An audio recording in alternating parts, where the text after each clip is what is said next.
minutes, for the first time ever, the castle lit up. And I think the Goosebumps could have tarred that monorail all the way around the rest of the track, because not only were we riding that train for the first time, but here was a look at what Walt Disney World was going to be all about. I think the difference between Disneyland in Anaheim, California, and the Magic Kingdom of Walt Disney World is that that was the next generation of the Walt Disney originally designed park.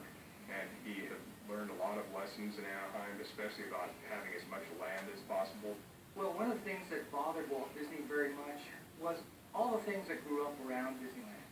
All these motels and hotels sprang up because the company didn't have the money to buy enough land, and Walt hated it. There was a way people had to come into this park, and he said, I want to be able to control the aesthetics of how people come and visit my park. So he vowed that he would never let that happen again, and that if he ever did build another Disneyland, he would acquire enough land that he could create a buffer zone around all the projects that he was doing. When the guests visit Magic Kingdom or Disney World for the first time, I think they are happily surprised that in order to get from their parking area to Magic Kingdom, they take the ferry across, it slows you down, it's those decompression zones. It'll get you ready for the magical moment as you enter the main gates of Magic Kingdom.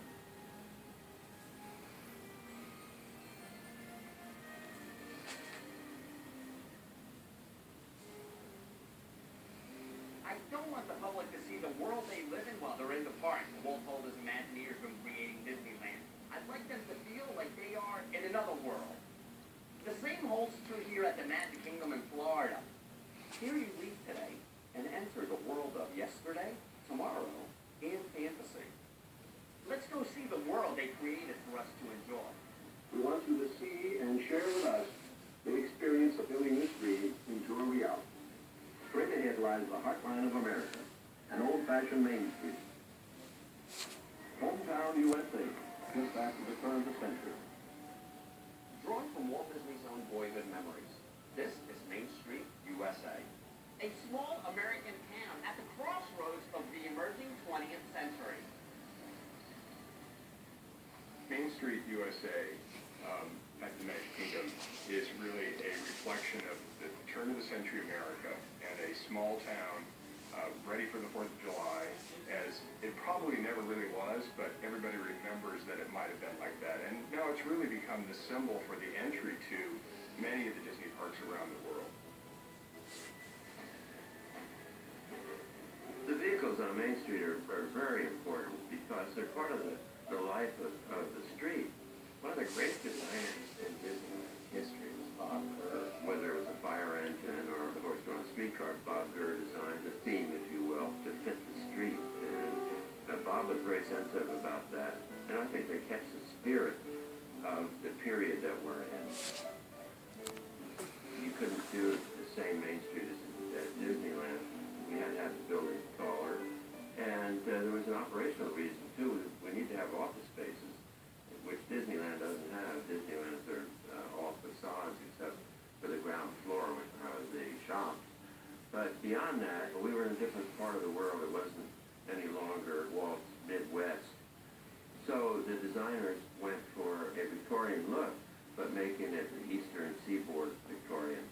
From Disneyland to Magic Kingdom in Florida, the Imagineers were able to transform in a larger scale, but yet still very intimate.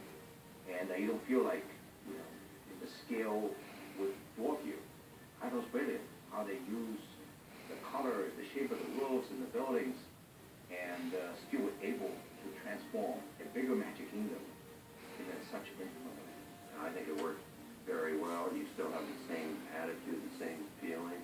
The bronze statue here in Town Square Park of Roy Disney and Minnie Mouse is called Friends. Sculpted by Imagineer Blaine Gibson, it's a tribute to the man who brought to life Walt Disney's dream of a Magic Kingdom in Florida. Well, Roy E. Disney decided that he wanted to honor his father because Roy O. Disney really made Walt Disney World come true, if you will. And I remember some wonderful photos that were taken the day before we opened Walt Disney World.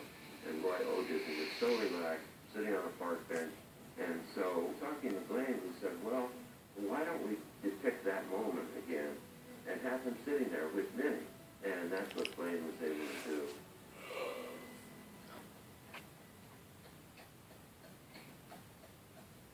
Hey, Mickey, mind if I catch a ride with you? Great. So you're gonna give me the phone? There's a big mystery at Walt Disney World about the Skillador. And yes, it's true that the entire park was built up on the second floor. Now, why would we go through all that work? Well, Walt Disney, it turns out, on one of his walks through Disneyland, had encountered a lot of employees trying to get from where they worked back to the cafeteria and then back up to where they worked. So you might have a cowboy walking through the future, or someone in Victorian clothing over in Fantasyland. And this bothered him because Disneyland was all about show. And so Walt said, we've got to find a way that we don't have that happening. So I think the utilidors are probably a way of grappling with that. I remember the first time I was on this property, October 1967, we had cleared 100 acres, and we put a big yellow X where we were going to build the castle. John Hand dug a hole about a foot deep, and we came back the next morning, it was filled with water.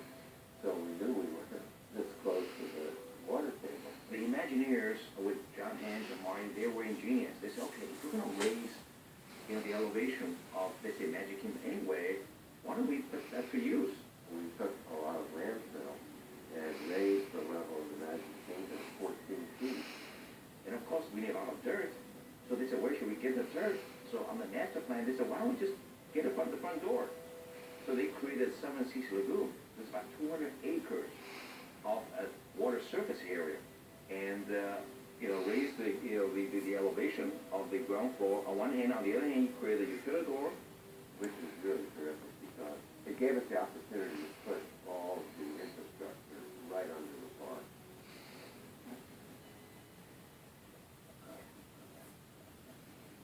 The windows on Main Street of the Magic Kingdom have a very special place in Disney history and Imagineering history.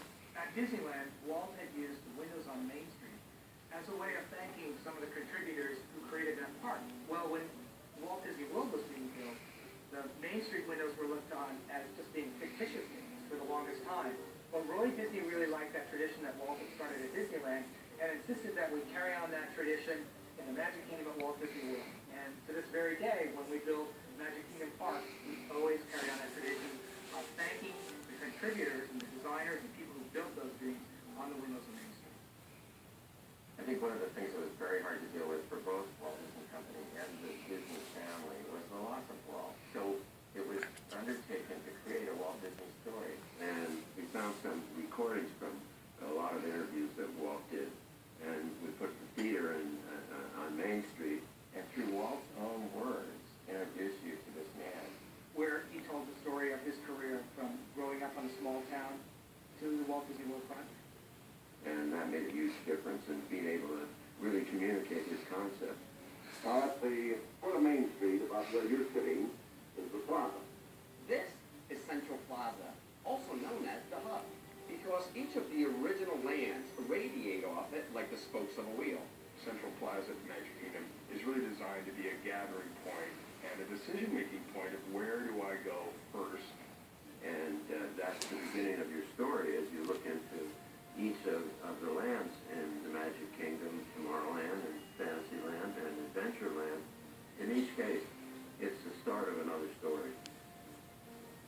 The bronze statue here in the center of Walt Disney and Mickey Mouse is called Partners. Sculpted by Walt Disney Imagineer Blaine Gibson, it's a celebration to the founder of the Walt Disney Company and his most famous creation.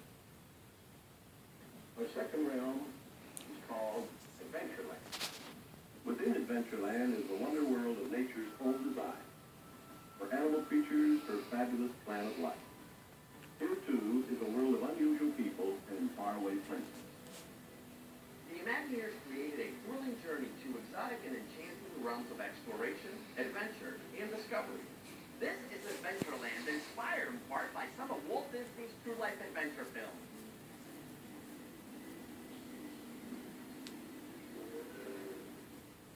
Hey, what's the matter, Goofy? Lose your way? Well, I think the Jungle Cruise is over there. Come on. One advantage we have